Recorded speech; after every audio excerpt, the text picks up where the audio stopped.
毎度、猫村や。今回は CRV のオイル交換していくで。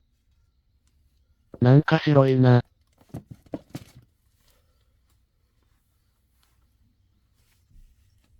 ドレンボルト交換。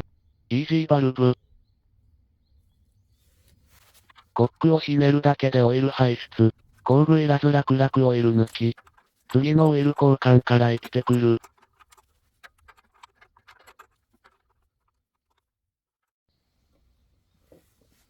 今回使用するオイルはこちら。AZ の CER1。それと丸山モリブデン。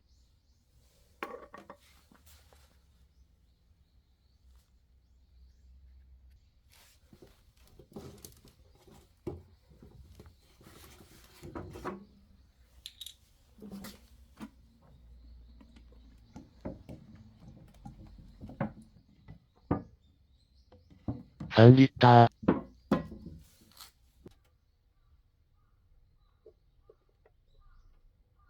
サクッと注入。容器をシェイク。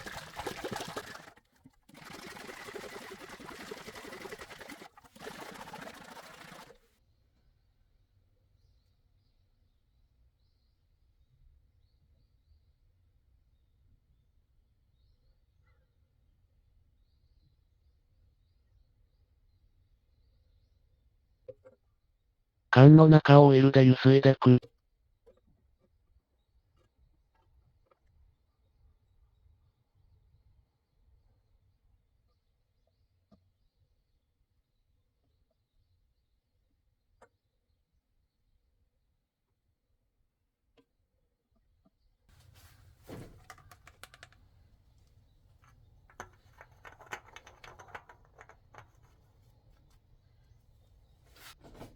起動。オイル回してきます。